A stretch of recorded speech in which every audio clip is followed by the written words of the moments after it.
Hi, it's Therese from Lost in Paper, and today I have a card to share as part of my focus post at Altenew for their Halftone Stars set. This is part of their Halftone series where so far they've got halftone circles and hearts, and now they've got stars, and they're amazing, and they actually have the nesting dies straight up, so that just makes life so much easier because then you can do so much more with these stars. And I just love I've been using the nesting dies for the hearts and also for the circles, and they die cut beautifully, very pretty.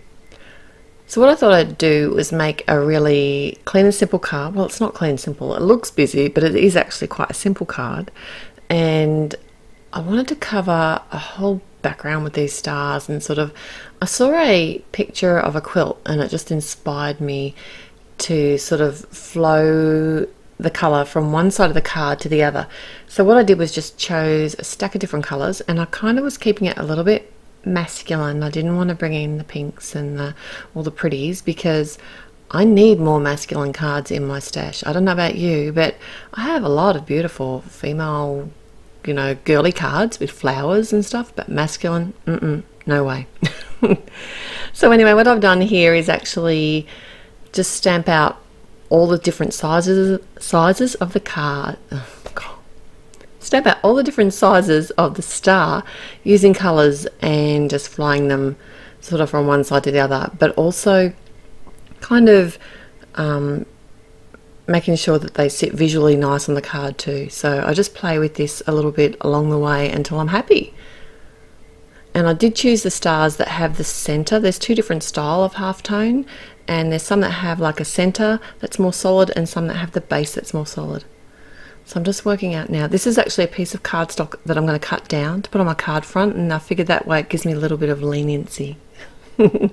And I have a piece of cardstock that I've actually cut a centre out of that's the same size as the front of my card. I'm not sure if you saw it there, but here it is again. I can just use this as a good visual tool. I'm a real visual person, and this works really well for me if I'm trying to work out what a finished product's going to look like. Sometimes it's just easier to have that. I hold it over top and I can work it out exactly. And then I just can cut down my panel to fit the front of my card. And I'm using my new Tonic guillotine trimmer. I don't know, I'm a bit worried I might cut myself with this thing. Look, I put my hand under the blade all the time. Anyway, I'm getting used to it. I do like the way it cuts. It's nice and sharp. The edges of the cardstock are nice and sharp. I've got the bold alphabet die here, and I'm going to be doing some inlaid die cutting today, and I have lined up the word star on the front of my panel. It's, like I said, a very clean and simple card today, and I want to run all these letters through at the same time. I kind of centered it on the whole panel of the card. I didn't worry about normally I space my letters and cut them separately, but today I decided to do it all together. And just showing you here that I am keeping that little center bit of the A because I'm going to need to keep that to inlay again at the end. So I wanted to pop up these letters, and I thought it'd be fun just to use some different coloured fun foam for each letter. And these are just some scraps that I had in my stash. Adding some matte medium, I have run the letter dies obviously through the fun foam, and just using my matte medium and laying the letters straight on top. It's really easy. The hardest thing's waiting for it to dry, seriously. That really is hard. Maybe if I got used to using the double-sided tape, it might make it easier, because then I could just stick it straight down and I wouldn't have to wait. But I always forget, and the glue is there and it's easy. I've got the Altenew tape runner adding some dotted adhesive to the back of my panel.